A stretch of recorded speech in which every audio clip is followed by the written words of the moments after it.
to see everybody's faces. I am covered in paint. Been painting all day, and I have not had a shower yet. Painting my porch. So I am pumped for us to get started. I'm going to have everybody mute out just for a little while, and then we'll open it up in a little bit. Hope everybody's had a good weekend. I am loving the 10-day plate challenge. I know a lot of you are participating in that, and that's been super fun to see. Number one, everybody's plates are really inspiring, but two, I think it kind of like re-energized focus and picked up the pace on what everybody was kind of like autopilot. And I love doing that a couple times a year, like really just picking things to take the same basic habits that we practice, but kick them up a notch. Sometimes that can help break through a plateau. Sometimes it can just give us insight onto what we actually have to do to make things happen. So that's kind of what it did for me. Is it's pretty easy for me to autopilot, hit one plate a day. That's like no problem at all. But for me to hit 2 or 3, it takes a lot more attention and focus. And so the things that I had to do to hit 2 or 3 are sort of my big takeaways. I'm like, wow, I had to actually prep some protein and some veggies if I wanted to hit 2 or 3 plates. So if you are doing the plate challenge, not only do I want to like congratulate everybody on like really good looking plates, but if you did something different this past week, I want you to kind of think about what you did different so that you can keep doing it. So that's not even our topic for tonight, but I just kind of wanted to bring it up because there's so many good plates being posted. But keep up the good work with that. I really like it. And we've started posting a couple of like, we always try to give feedback when we can to everybody's plates. Remember, like we talked about last week, because we really went into the whole plate challenge last week. It's just a tool. And a lot of times, if you don't have everything to make an actual Fitme plate, just doing a Fitme inspired plate. So you're kind of like thinking about it and doing the best you can to put together protein and veggies and quality carb and a healthy fat. And maybe it's not like perfect, but who cares? It's inspired by how you build a balanced meal. And I love that. So celebrate those too. You can even say like, hey, it's not a perfect challenge plate, but this is the best I had. And I'm pumped that I put this together. Or, hey, this is the gas station version of a Fitme plate. Or, hey, this is like, an on the go, had to make it work at the, at the amusement park version. I mean, that's really where you can make this tool work for you. I can't tell you how many times I've been to a hotel breakfast and I've gone down and I've been like, I'm going to have breakfast, and everything there is like croissants and muffins and pastries. And I'm just like, how am I going to eat this and feel decent today? And I'm like piecing together what would be a Fitme plate. And no, it's not perfect, but it's just, it's the tool that you can use in these different settings, which makes it really valuable. So we're not talking about Fitme plates. We talked about that really heavily in detail last week. What we are talking about today is environment. So we continue to circle back to all of these really important basics, these Fitme basics. And today we're going to talk about environment. It's an important part of your 7-day reset. So everybody, when they start Fitme, we always start with a 7-day reset because we want you to have that tool in your toolbox.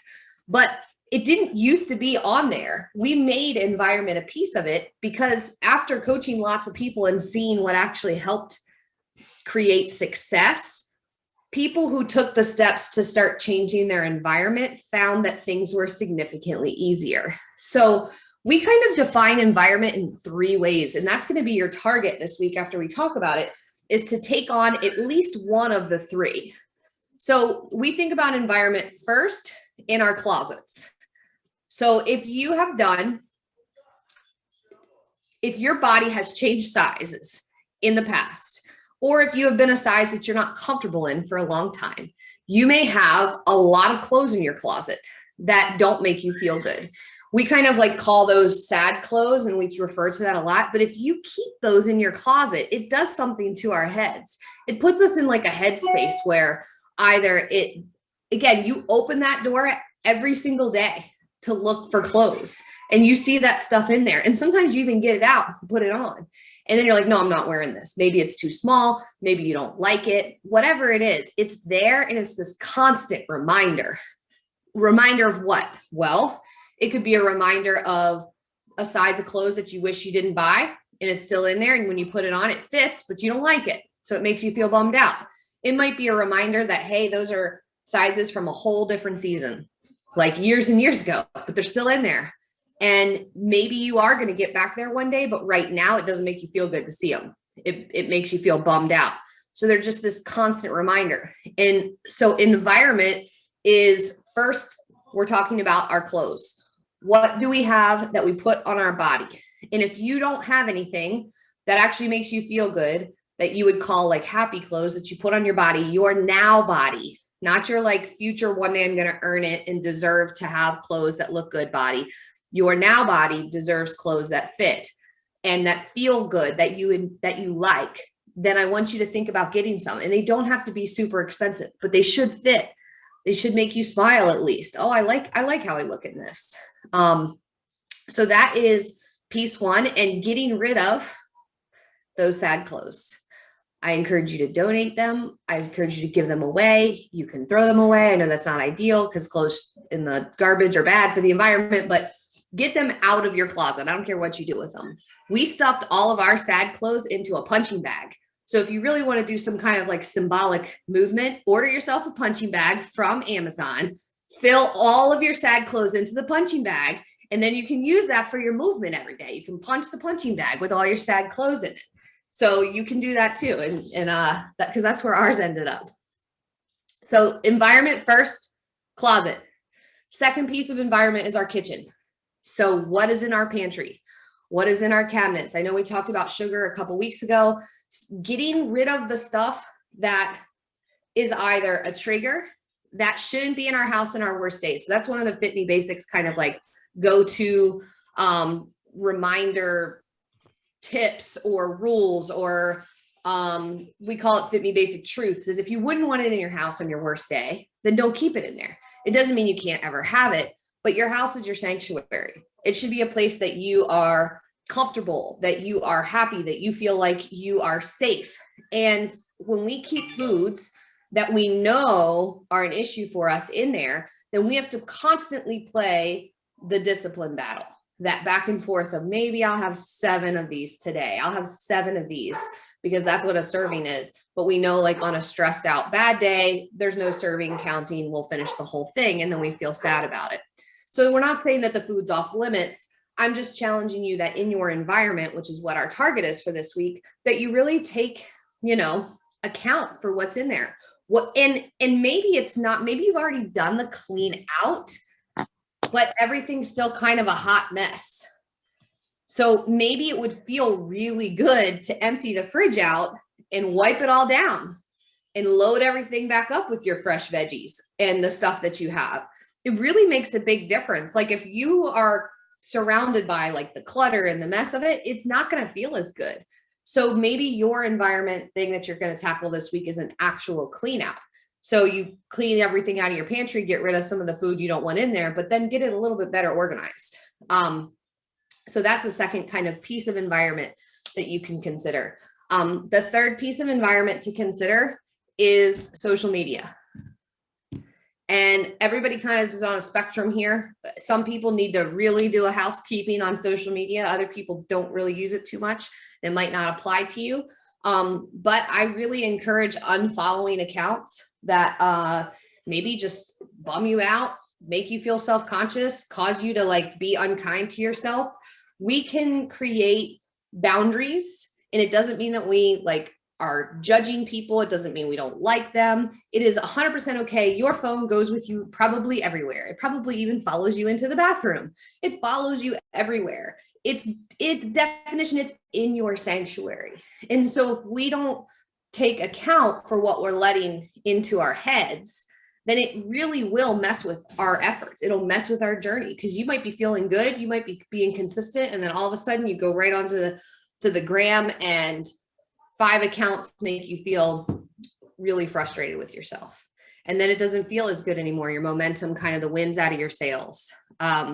So cleaning out your environment might be like muting people. You don't have to like unfriend them, but you can mute them, which means you're still friends, but you just don't see their stuff unless you deliberately go and look. I really like that, because then you can still go and look when you want to. You can, interact with people on your terms rather than on the algorithm's terms. You can also do that on Facebook. You could mute people, which means like you won't see their stuff automatically in your feed unless you go and look. And again, if there's people in your life that are just causing you stress or anxiety, then I strongly encourage muting them. So you go to look at them on your terms. So our target this week for everybody in Fitme is to tackle one piece of your environment. Whether it is your closet and you're doing a sad clothes clean out. You also can organize your closet. Again, that can be really compelling. Like if you're talking about getting more movement in and workouts in and you have an organized closet, I'm telling you, it matters. You'll feel better. So you could take on your closet, you could take on your kitchen, and again, get rid of some of the stuff you don't want in there if it's there. If not, maybe just give that fridge a good clean out, the pantry a good clean out, tackle that environment piece in your kitchen. And then finally, last piece to consider is social media. So what on social media do you need to put up a boundary to protect your headspace, to feel good? Again, it's boundaries. It's totally okay. There's nothing judgmental about it. It's simply just protecting your headspace. I remember this was particularly important for me when I was pregnant and like shortly postpartum, because everything on Instagram was like #fit pregnancy. And it looked like someone who had been like, never had a baby and was still like 19 years old and their bodies were like this. And it was really frustrating for me because I was doing the best that I could, but it felt very, it felt like a bummer, and it wasn't their fault. But the fact that I let it into my world was on me. I needed to put those boundaries in place. So your target this week is to let your coach know what you are going to take on. And you could take on more than one if you want. And then to confirm with your coach once it's done. So you can let them know tonight or tomorrow, hey, I'm going to tackle this piece of my environment. And then sometime by the end of the week, let them know it's done. Because then you have that accountability there with your coach. So with that, I'd love to hear from you guys. If you have done this before, if you're struggling with some piece of this, we can talk about it a little bit. But let's chat about environment and how it impacts our progress.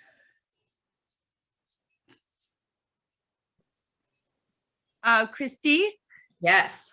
I have a question for you. One of my biggest problems about, I have my kids about 10 days on and 4 or 5 days off. And I have 2 teenagers in my house, and it's really hard to keep out food. That is hard for me. And so I'm really, that's one of the things that I'm struggling with, is how to have certain things there for the people in your life.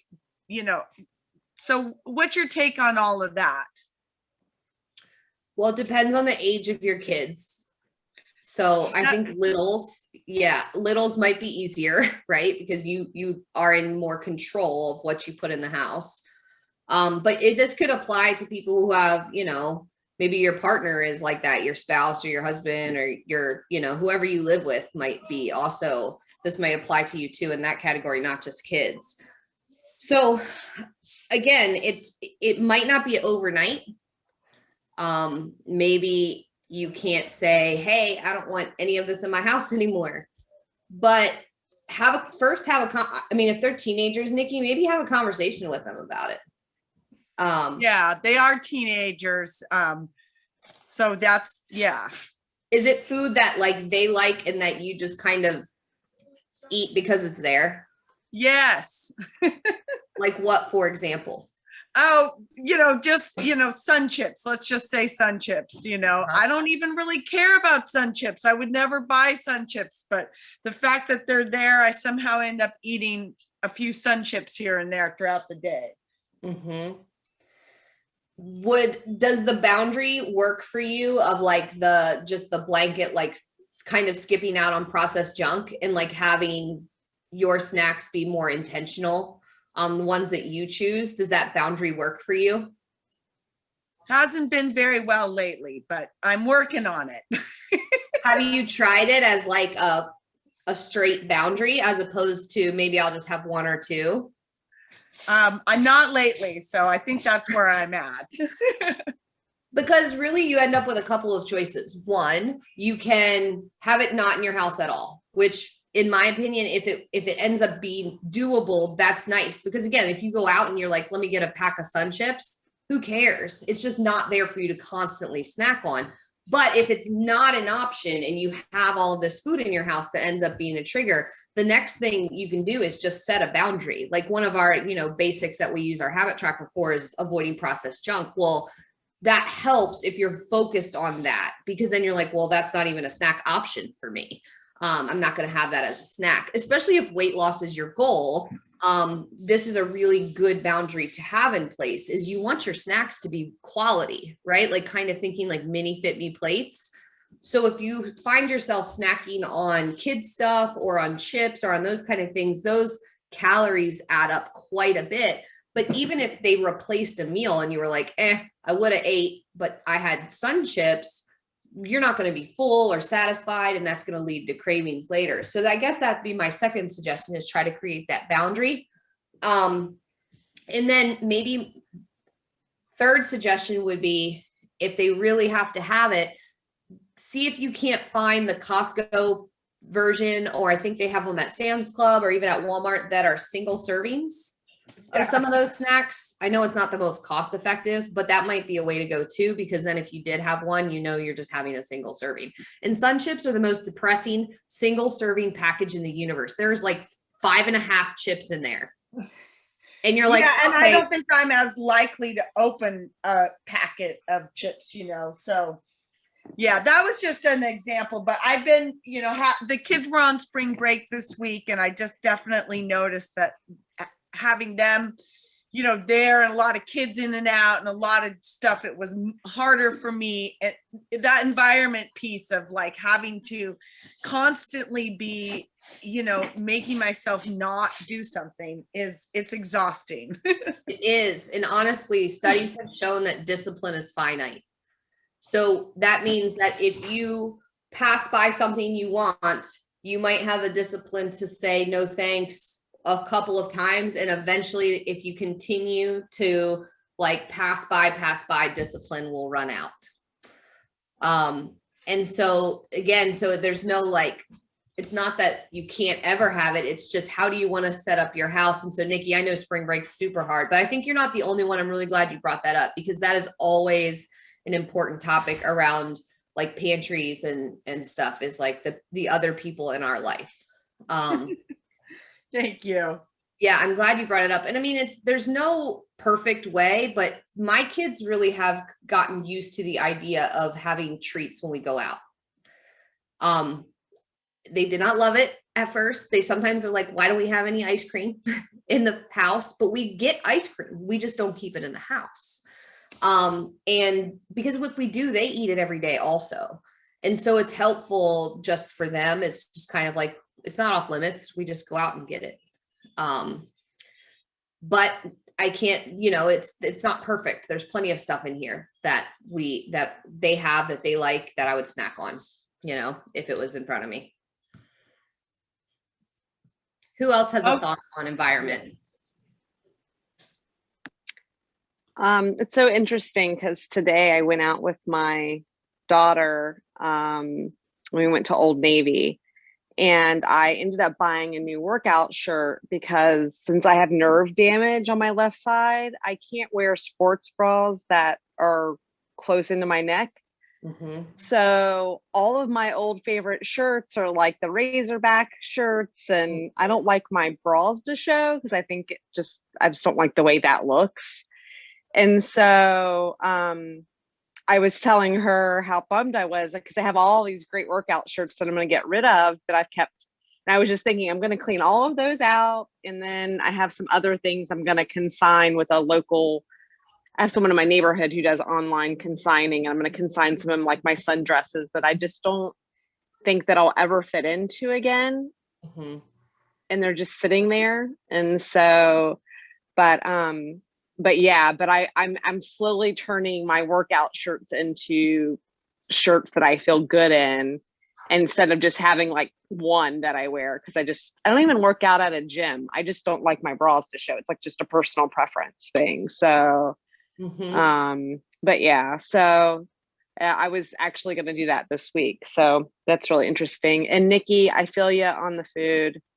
I have teenagers and the chips get me. The chips get me every time. I'm always yell at them. I'm like, take out a serving and put it away. Because if they leave the bag out, I walk by and eat them. So yeah. But yeah, that's been my thought on clothing this week was the clean out of all the, I finally got rid of all the sports bras I couldn't wear like a couple weeks ago and that kind of stuff. So it really does help. I'm glad you're going to get a bunch of workout shirts you actually like. Yeah, I mean, and then I can wear and feel like comfortable in, so. Yes.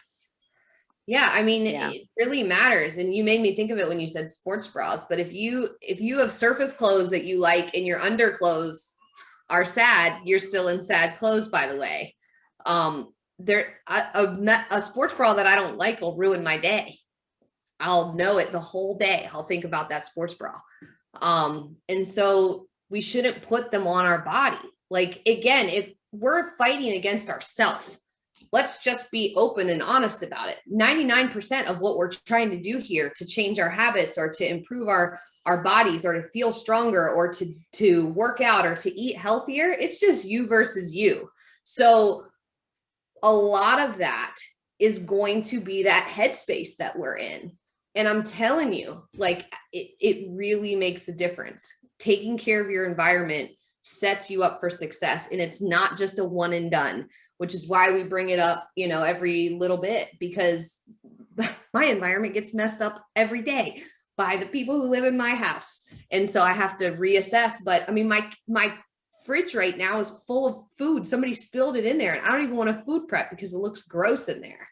It's like impacting me getting set up for the week until I wipe it out. I liked that you brought up social media. I know we've talked about it before, but I just did that this week myself because my circumstances right now don't allow me to go to the gym that I love to go to. And I have a lot of really great equipment in my garage.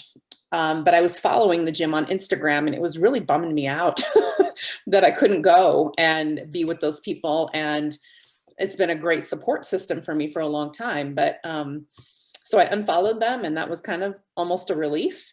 And then I've got accountability buddies in the group. So that helps with the motivation piece too. And it makes me not miss that other piece quite so much. You're just protecting your headspace. That's really all you're doing. It doesn't mean anything other than that it was bumming you out and your circumstances were that you couldn't participate. So it felt like FOMO, right? Like fear of missing out. You're like missing out. Yeah, totally. Yeah, 100%. I think that's good that you did that. Social media is a hard one because it's kind of well, I guess all of this is hard, but we have emotions wrapped up with all of this. I remember Natika's on here, but I remember when we had this conversation, a year ago about sad clothes in her closet. And she was like, I don't think I could do it. And it feels like a lot, at first to get rid of clothes. We have emotions tied to them. Remember that, Natika? I do. That thing, that almost made me cry. But it was a reminder of a bunch of stuff. It was emotions attached to it. It made me think about how I felt like I had abused my body, which led me to where I was at that moment. It was just all bad stuff. But they're all gone now. They probably wouldn't fit you anyway with the amount of weight you've lost. And most of them were ugly. I was like, I don't even know what the hell was wrong with me. Well, but I'm glad they're gone now. But I remember a year ago, it was pretty scary for you to even think about it. So if you're feeling like I can't do it, it's okay. You don't have to do it in one foul swoop, but no, even just getting rid of one piece of sad clothes is a good place to start. And I had a small pile, maybe 5 pieces on the floor for like 2 months before I could even convince myself to get it out the house. It was a slow process. And maybe if you have clothes that you really like, give them to somebody. If you think they're like great pieces of clothing and you might, somebody else might really love them, then give them away. Your sad clothes might be somebody else's happy clothes, but don't give away sad clothes that everybody will think are sad clothes. Just get rid of those. They can be gone. That's a great way to check yourself as to whether Yeah. you actually want something or not. If you're going to be too embarrassed to give them to someone you love, then you didn't want those clothes anyway. Yeah, it's definitely nobody's happy clothes. Then they got to get out. I love that. And I really love how you talked about underclothes too, because not just sports bras, but like it took me a really long time to replace my underwear. Like when I lost weight, I was wearing like droopy drawers for a long ass time. And it was like the last thing I wanted to spend money on was like underwear. Nobody sees this, but it made me feel like shit all the time. And so buying new underwear, like smaller or bigger, like buying underwear that fits and feels good is like a game changer. So that was like, I had forgotten about underwear until you said that. You went from droopy drawers to doing a like photo shoot in your underwear. You like went full spectrum. Yeah, you know, it's funny how underwear does make a difference, but you see it, you put it on your body. And so put something on that feels good, something that you like. And again, check your narrative, because every single target that we talk about on these Sunday calls, it doesn't sound that weird at first. And then you that little voice that pops up when you go to do it, that's the one I want you to pay attention to. The one that is afraid that you're going to gain the weight back. The one that wants to cover up your body and not show where you're at. The one that, you know, tells you that, you know, you can't get rid of these foods because you want them there. Like, check that voice, because that's really where you can see what's beneath the surface here in regards to environment. And that's a really good conversation to have with your coach, is like, I went to go do it, but I didn't. And here's why. Because when you start to unpack why you're afraid that you're going to need those clothes again, or the ones that you're wearing right now that you hate, and you're like, I don't deserve to be in clothes yet, I'm going to wait until I have earned it. That's a really important discussion to have with your coach, because the you that is now, the you that's working really hard on making changes and taking care of yourself, like Nicole's there walking, like that you right now deserves to be in clothes that feel good, deserves to be in an environment that supports that space, and deserves to have boundaries on social media that doesn't interfere with our head game. And so we can make more progress than we think by just taking a look at what's around us. So that's your target for the week. I want you to think about which piece of environment you are going to tackle. You can do more than one if you feel like you need to. Let your coach know, talk to them a little bit about your game plan, and then let them know once you've done it. And again, it's you've got pretty good, like if you're in a good place with some of the clean out part, then go ahead and do a clean out, and then you go clean up, which like makes it even better. Like get a little organized, get yourself some dividers or something, or reorganize your fridge, like step up your game if you're already in a good place. Sweet, guys, let's take a quick pick. I got to do two as always, because we've got so many people on here, which is awesome. Love seeing your faces on this call. I'm going to go take a shower since I'm covered in it. All right, hang on. All right, first pick. 1, 2, 3. And then next one. Oh, wait a second. All right. 1, 2, 3. Nice. All right, guys, have a fantastic week. I'll see you later. Reach out if you need anything, and we'll talk to you soon. Bye. Thank you.